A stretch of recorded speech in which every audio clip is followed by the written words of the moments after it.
Hi guys, നമ്മളിന്ന് ഉണ്ടാക്കാൻ പോകുന്നത് ചാലക്കറിയാണ്. നമുക്ക് എങ്ങനെ നോക്കാം. ആദ്യം തന്നെ ചട്ടി അടുപ്പിൽ വെച്ചിട്ട് ചട്ടി ചൂടാക്കി കഴിയുമ്പോൾ എണ്ണ ഒഴിച്ച് തക്കാളി, പച്ചമുളക്, ചെറിയ ഉള്ളിയാണ് കേട്ടോ ഞാൻ എടുത്തേക്കുന്നത്. ചെറിയ ഉള്ളി എല്ലാം കൂടി ഇട്ട് വാട്ടണം. വാട്ടിക്കഴിഞ്ഞിട്ട് പിന്നെ ഞാൻ ചേർത്തിരിക്കുന്നത് നമ്മുടെ ഇച്ചിരി തേങ്ങ എടുത്തിട്ട് ഒരു പിടി തേങ്ങ എടുത്തിട്ട് അതിൽ മുളക് പൊടി നമ്മുടെ ആവശ്യത്തിന് ഞാൻ ഇട്ടേക്കുന്നത് 2 സ്പൂൺ മുളക് പൊടി, 1 സ്പൂൺ മല്ലിപ്പൊടി, പിന്നെ ഉലുവാപ്പൊടി, മഞ്ഞൾപ്പൊടി, ഇതെല്ലാം കൂടി ഇട്ട് മിക്സിയിലിട്ട് അരച്ചെടുക്കുക. എന്നിട്ട് അത് ഇതിനകത്തോട്ട് മിക്സ് ചെയ്യുക. അത് കഴിഞ്ഞിട്ട് മിക്സ് ചെയ്ത് കഴിഞ്ഞിട്ട് അതിലോട്ട് ഇച്ചിരി അതിൻ്റെ എല്ലാം കൂടി മിക്സ് ചെയ്ത് ഇളക്കുക. അത് കഴിഞ്ഞ് മിക്സ് ചെയ്ത് കഴിഞ്ഞിട്ട് ആവശ്യത്തിന് ഇച്ചിരി ഉപ്പിടുക. ഉപ്പിട്ട് കഴിഞ്ഞിട്ട്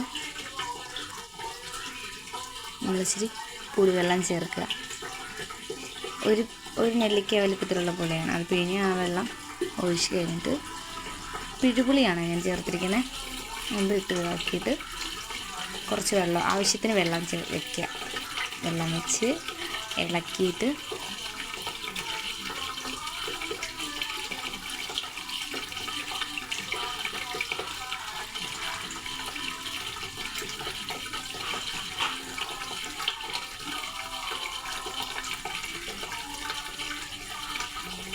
മീൻ പറക്കി, നമ്മുടെ ചാളയാണ് കേട്ടോ, മീൻ പറക്കിയില്ല.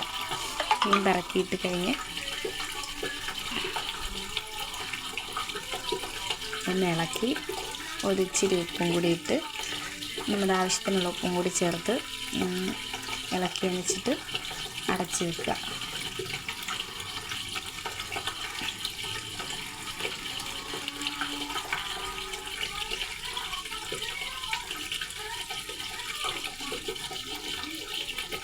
ഹൈ ഗൈസ്, ഇത്രേ ഉള്ളൂ.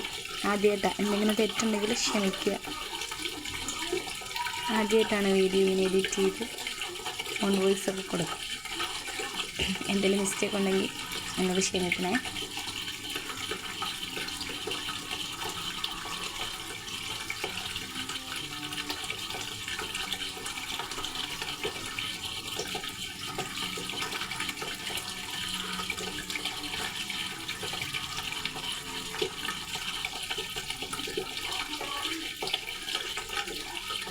അടച്ച് വെച്ച് വേവിക്കുക. ഇടയ്ക്കിടയ്ക്കൊന്ന് ഇളക്കി കൊടുക്കുക. നമ്മുടെ കറിയൊന്ന് പറ്റി വന്നിട്ടുണ്ട്. വീണ്ടും ഇച്ചിരി കൂടി പറ്റാണ്ടാണ് ഞാൻ ഒന്നും കൂടി അടച്ച് വെച്ചു. നമ്മുടെ കറി റെഡിയായി.